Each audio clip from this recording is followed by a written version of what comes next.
Ito ang Yamaha XR 155. Kung isa to sa mga motor na hinahanap mo, tara, usap tayo. Kung sa pabugian at papurmahan, hindi rin pahuhuli ang motor na ito. Dahil sa kanyang disenyo na classic and retro style.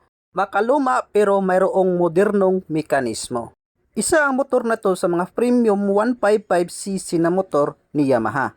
Kaya naman swak to sa mga rider na hilig yung 150cc na motor.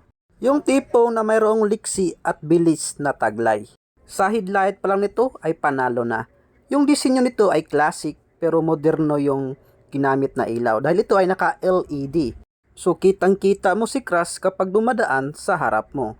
Hindi lang headlight ang panalo dito, pati na rin tong leader na upuan ay tiyak na mapapaupo ka dito. At sinamahan pa yan ng magandang disenyo ng tangke ay tiyak na kahit payat ka ay maskulado ang dating mo kapag nakaangkas ka dito sa motor na ito. Hindi lang disenyo ang panalo sa motor na to, panalo rin pati yung makina. Mayroon itong engine type na liquid cooled 4-stroke single overhead cam 4 valve at variable valve actuation.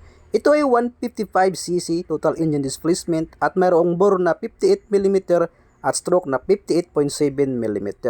At may compression ratio na 11.6:1. Ang kanyang maximum horsepower is 14.2 kW at 10,000 revolution per minute. At kaya mag-generate na maximum torque na 14.7 Nm sa loob ng 8,500 revolution per minute.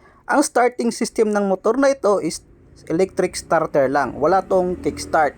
Ito ay naka 6-speed manual transmission at fuel injected na rin ito, kaisla.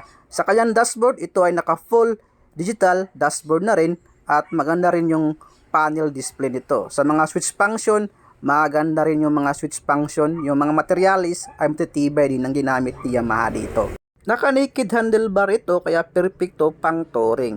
Maganda yung handling, yung rebound ng suspension dahil ito ay naka-upside down fork suspension sa harap at naka-adjustable linkage monoshock sa likod. So, pwede mo ma-adjust yung suspension niya sa likod, yung play niya, and then sa harap din is maganda yung play dahil ito ay naka-upside down fork suspension.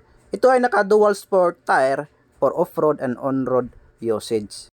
Pero take note, hindi ito pang off-road kaisla. Yung gulong nito is dual sport tire. So, pwede pang off-road and then pwede rin siya pang highway yung gulong nito. Or mga dadaan ka sa mga medyo alanganin na kalsada, so pwede itong Yamaha XR 155.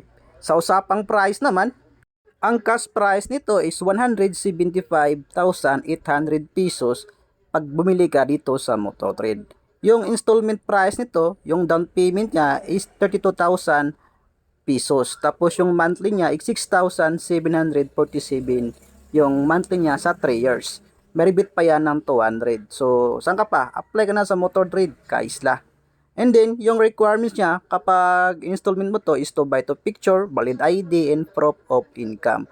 At kung meron ka na yan, punta ka na sa Mototrade at kunin mo tong Yamaha XR 155. So, that's all for today's vlog, guys. Don't forget to like, share, comment, and subscribe.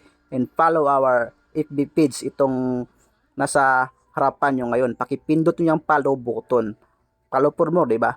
So, sa YouTube naman, pakisubscribe yung ating YouTube channel, Motor sa Isla. So, that's all for today's vlog. Thank you for watching Motor sa Isla. Once again, this is Motor sa Isla.